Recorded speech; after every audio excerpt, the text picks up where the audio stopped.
Yeah. Yes. Yeah. Okay, so thank you everyone for joining, and thank you, Joanne, for facilitating. So I want to begin today with a little disclaimer that I will be using terms such as those as you can see on the screen, and they are all problematic. They are all a lot more complex than they let on. And I'd like to refer you to this anti-glossary if you have time afterwards, where you can see a breakdown. Can I just check you can hear me clearly, because I can hear lots of feedback. Yeah. Yes. Okay, great. Shall I mute the mic? That might be Okay, can you still hear me? I can't see you or hear you, so I hope so. So we can. Yeah. Okay, great, thank you. I'll quickly give you the boring bit, which is the details of my research. Then I'll go through some of the findings. I'll provide lots of data on the screen, which I won't go through, but hopefully if you're interested, you can look later. And then I'll talk about what I see as being an inclusive pre-sessional. So in brief, it was a case study PhD research that took place in a Northwest England university, which claimed to be internationalised. It has students from over 100 countries. 30% of the staff were classed as non-British. My data collection took place across 3 faculties, 12 programmes and 1 academic year. And I worked with participants from various different countries, including the UK and abroad. All but one of the non-UK students did a 4-week pre-sessional on which I was the academic coordinator. And I did lots of other student interviews. I observed 609 students in total, and other tutor interviewees and other staff interviewees also, including 12 pre-sessional tutors. So lots of data. Just to go back to those problematic labels I showed you on the previous slide, the UK participant profiles kind of show why those terms are problematic. Of my 10 UK students that I worked with, 2 had English as a second language, 4 had dual nationality, so they weren't just British, and 1 had emigrated to the UK at age 8. So I was really interested in looking at the student experience, both the social and the academic side, and understanding how language might impact the students' mobility and preparation for working in a multicultural and globally interconnected world. All promises which the university makes through their internationalisation strategies. In total, it was 60 hours of classroom observation, 120 semi-structured interviews, and I also asked students to record their international intercultural interactions on a weekly basis. So, what did the EAP teachers say? Well, they felt that they weren't really preparing the students for a multicultural classroom. As you can see from the quotations at the top, most of the EAP students they were working with were from China. Their classrooms sometimes were wholly Chinese, and they felt that they weren't preparing students for the reality of the multicultural international classrooms and programs they might be going on to.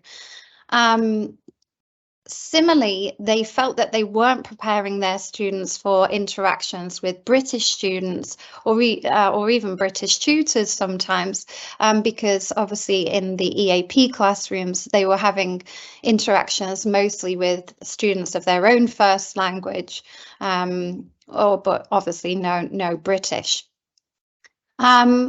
They were also concerned about, this being a very one-way street, preparing international students to go into, multicultural classrooms or British classrooms. And yet the British students and the British tutors might not have been having any preparation whatsoever. So you can see in the quotation in the middle, what about the British tutors, the British students? Are they prepared for this massive group of students coming in with strange languages, strange accents, strange writing skills? It shouldn't be a one-way street, and the tutors were aware of that. And finally, they saw that there needed to be more emphasis on social interaction in general. Students needed more help with interacting amongst themselves. So all of this kind of leads into what the students felt at the end, and they did experience some disappointment. It wasn't all bad, but they did feel a sense of disappointment on a number of accounts. So international students really expected to have a mix of nationalities on their EAP course. Of course, this didn't always happen. On the program I was working on, it was 88% Chinese. They expected to meet British people in their accommodation, and sometimes that didn't happen either. And they expected to meet British people on their course, and that often didn't happen either. If we take Nan Kun-ke from China, at the top here, she was in an EAP class with all Chinese except for one Italian student. She went into accommodation with all Chinese girls, and on her master's degree program, there were 200 students, 189 of whom were Chinese. So she felt like she actually said, I feel like I'm still in China. On the other side, Itsuki from Japan went on to his MA TESOL and found that most students were also Chinese, and this left him feeling isolated when they were all speaking in Mandarin. So nobody really expected the high numbers of Chinese students that they encountered, neither the Chinese, neither the non-Chinese, and this was a bit of a shock for everybody. All of the students, the British and the international students, thought they were coming to a British university, and they quickly understood that it wasn't a British university, it was an international university, and they had to adjust their expectations accordingly. The international students really came to the UK expecting to improve their English, and this didn't always happen. A lot of them weren't even speaking English on a daily basis. And the British students thought they would have more intercultural interactions than they did. Some were really quite disappointed with themselves. For example, Laura here in the corner, who came from a very small white British village in the south of England. She claimed to never have interacted with people from abroad before.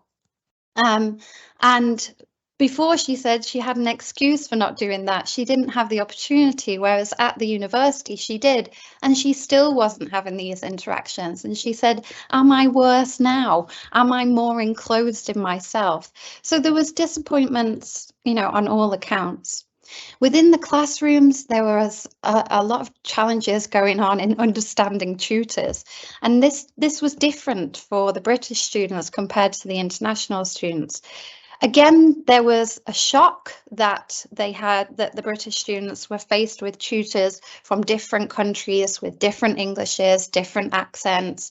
They didn't expect that. They weren't prepared for it. A lot of the time they claimed they couldn't understand. Sometimes they blamed that on the tutor's level of English, and we saw this kind of deficit view coming through. Other times they were afraid of asking for clarification because they didn't want to cause offence. They didn't want to offend the international students, tutors, or question their English, and so they said nothing. And this often led to students being just completely disengaged. We can see what Kinga reported about the British students on her course. They'd complain on social media, they'd say they didn't like the accent, and then they'd just not go to the lecture.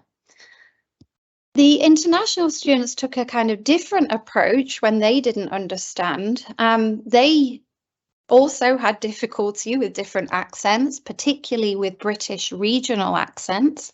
They had a better time understanding the international tutors, and I wondered whether this might be to do with international English. We can see Itsuki at the top here, who said, British students couldn't understand what the teacher is talking about. I recognise their face, but we understand. We speak strange English. And I wondered whether this might be, some recognition of international English occurring.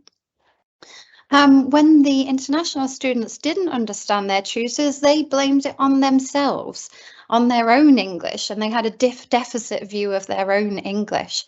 But when they didn't understand, they'd ask each other, ask their friends, they'd email the tutor, ask them directly, or they'd listen to the recordings that they took. So very different approaches on not understanding. In terms of understanding each other amongst the students, there was a real kind of vicious circle occurring. So students didn't tend to sit next to each other across language differences. This could be linguistic homophily. They were naturally drawn to people speaking their own language, so we could see these kind of pockets of different groups together in the classrooms. There was a fear of misunderstanding, so the international students were kind of afraid of speaking to the native speaker and not being understood. I'm going to see Wojciech here from Poland. He said he felt there was like this tiny border that you couldn't cross. The British would hang out with each other because it's easier to communicate in your own language. They didn't want to have to deal with difficult vocabulary or not understanding. So there were these assumptions that the British students would have a deficit view of the international students. And this wasn't always the case, because the British students actually really showed a great appreciation of the international students and all the effort that they made. And actually there was a sense of shame, I would go as far as to say, amongst the British students. They felt inferior, they felt ignorant because they couldn't speak other languages, and because the emphasis was always placed on the international students to make that effort. So there, and this all kind of led to more and more separation in the classroom. All these assumptions going on.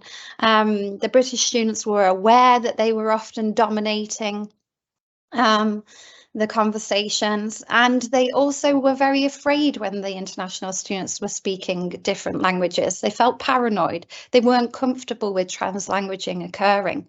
And the international students, there was a sense of anxiety of speaking with the native speaker. So all of this just culminated in them not interacting at all often, which is really sad. Oops, I'm stuck. There we go. So what about in terms of their academic work? Well, all of the students reported having difficulties with getting used to new academic vocabulary, getting used to new writing styles. This was not unique to the international students. We can see the British students' comments here. They found the step up to A level very difficult. They found the vocabulary all completely new. And from what I observed in the classrooms, language was just invisible. It wasn't spoken about. There were only 3 occasions when I observed tutors writing new vocabulary on the board. So all were struggling with new vocabulary. Some of the EAP students I worked with were succeeding more quickly in their assessments and gaining higher grades than the British participants that I worked with, who sometimes were failing their initial assessments because they didn't know they had to reference. They didn't know how to organise an essay at university level.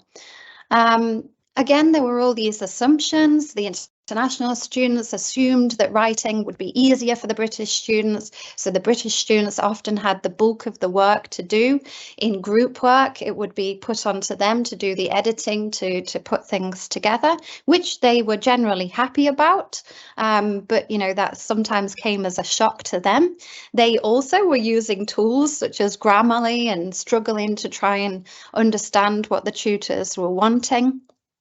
And when academic support was offered, it was often framed in such a way that it was for the international students only. And that was the way that the British students had understood it.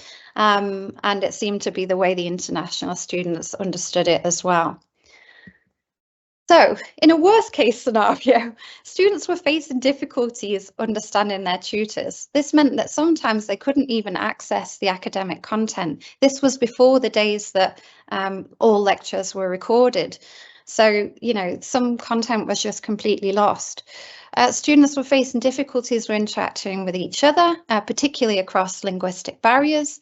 And this often led to them disengaging, separating, which really threatens internationalisation agendas, which claims that students are going to become more international, learn intercultural communication, become global citizens. Of course, they can only do that if they interact, if they form bonds and friendships with each other. And particularly for the British students who are supposed to have this international experience at home as well, if they're not interacting with any of the international students, it's not going to happen, and students could be disappointed. So I think what I observed was very much what Jenkins warned us about many years ago, that language has been completely sidelined in the internationalisation agenda. It was just completely invisible, and yet there were all these issues going on. There was no kind of awareness of global Englishes, of different accents and varieties, and the impact that this could have on students' experience and their access to academic content. And what B. Bond said in her book was, that really, if we want to be inclusive in higher education, language needs to be foregrounded, and it needs to be seen and understood and seen as important for everybody in the university. So how could an inclusive pre-sessional work, and what do we really need to be thinking about? Well, some of these things I'll say are not new. We all know them, but I think there needs to be more of a focus on the social aspect, maybe small talk strategies, increase group work and interaction opportunities on EAP courses if we're not doing that already, but also within main programs, and more social events to give students that opportunity to form friendships and bonds. More and increased exposure to different English and accents through our materials or videos or whatever we're using. More help with comprehension strategies, what to do when they don't understand a student or a tutor. And I mean, we've said this so many times, working with program tutors to help increase language awareness, maybe encouraging them to signal when there's new vocabulary or providing glossaries. And I think the university as a whole, needs to be repositioned as a multilingual university. There needs to be a language policy to make sure it's no longer invisible. This needs to be highlighted in promotion materials on open days, that it's not a British university. Yes, it's physically in Britain, but it's a multilingual international university. And so that could help to prepare students for things like translanguaging, and the fact that academic support is for everybody and not just for those labelled international students. So John Lennon, any excuse to imagine. Imagine if money was not an issue, if time was not an issue, if staff resource was not an issue, and every student entering the university had to go through a week or 2 weeks pre-sessional course. What could that provide? It could provide so much. It could stop all of those disappointments that we saw earlier on.